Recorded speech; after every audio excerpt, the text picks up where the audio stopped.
दौर में आलिमों को निकलना पड़ा है। भारत की आजादी की जंग उस वक्त तक हाई टेम्परेचर में नहीं आई थी जब तक के अल्लामा फजल हक खैराबादी जैसे लोग मैदान जंग में नहीं उतरे थे। ये सवाल चुनाव का नहीं है, ये सवाल नीतीश कुमार की इज्जत का नहीं है, ये सवाल नीतीश कुमार के मुस्तकबिल का नहीं है, ये सवाल बिहार के मुसलमानों की इज्जत का है, ये सवाल सीमांचल के मुसलमानों की आबरू का है। वरना अगर आपने इंसाफ नहीं किया तो याद रखिएगा, जब गद्दारों की फहरिस्त लिखी जाएगी तो सबसे पहली पंक्ति में पहले सब में अगर नाम लिखा जाएगा तो वो किसी और का नहीं, मौलाना बलियाबी की बिरादरी का होगा। इसलिए कि जो आदमी 24 घंटा अपनी औलादों के बारे में सोचे, कहते सब है, बोलते सब है कि नीतीश कुमार से अच्छा कोई नहीं, नीतीश कुमार से बढ़िया कोई नहीं। अरे 2-4 घंटे नहीं यार, 19 साल जिसको आप आजमा चुके हो उसके बारे में फिर अगर कोई आ जाए बाहर का और हवा बना दे और आप उसी में बह जाओ, इसका मतलब ये है कि आप अपने पैरों पर खड़ा नहीं।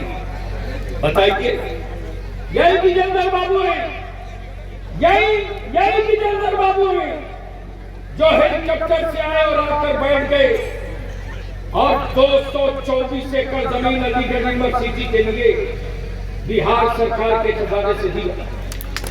यही आपके सामने है, बोलते नहीं है, ये करते हैं और तबीयत से करते हैं।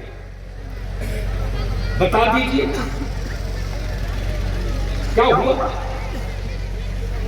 APJ Abdul Kalam agriculture college Supaul नहीं, पूर्णिया नहीं, अररिया नहीं, किशनगंज में क्यों? इसलिए कि इस इलाके के लोगों की तरक्की हो, सभी मजहब की, सभी धर्म की, सभी वर्ग की। इसलिए अब तो ये सवाल नीतीश कुमार का नहीं है, ये सवाल मुसलमानों तेरे अंदर के बैठे हुए उस आदिल और उस इंसाफ का है।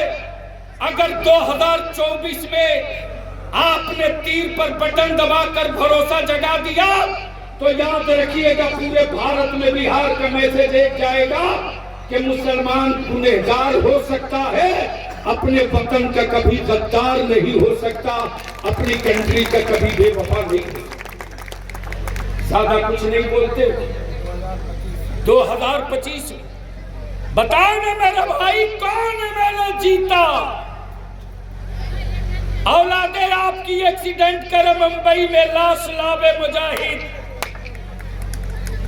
बेटे आपके फंसे हैदराबाद में, आपके बेटों का दवा इलाज के लिए हैदराबाद पहुंच जाए मुजाहिद, लेकिन हैदराबाद बाद वाले बाबू आ जाए बिरयानी लेकर तो आप टाइट कुर्ता पैजामा पहन के जाए। कहां गए विधायक? कहां गए विधायक? यह हमारे भाई क्या नहीं किया इन लोगों ने? आपने 2 जिताकर भेजा, दोनों ने हीरा पन्ना की तरह। ये भी चाहते तो मकान बना लेते, एमएलए और मंत्री थे ही। लेकिन बता दीजिए, आज निकलिए मस्तान चौक के आगे से, चले जाइए कोहा तक, चले जाइए, जाकर के फैसल लोटन में जाके ले जाइए, देख लीजिए कितना कोई गांव नहीं बचा यार। अगर बचा है तो किशनगंज में इंसाफ, जिस दिन इंसाफ के लिए हर ईमान वाला खड़ा हो जाएगा उस दिन पूरे भारत में एक मैसेज चला जाएगा।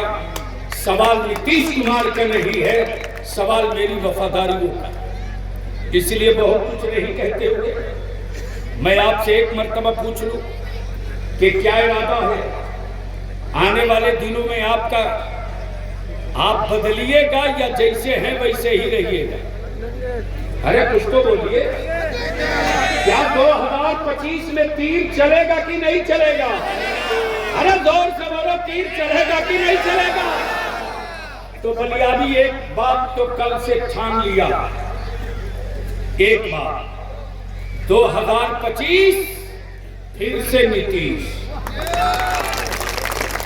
2025 तो इतना धीरे आवाज रहेगी तब तो बैटरी डिस्चार्ज मानी जाएगी ना। इसलिए 1 मिनट के लिए जो नीचे बैठे हैं सब खड़ा हो जाएंगे, मर्द औरत और वो जो पिंडा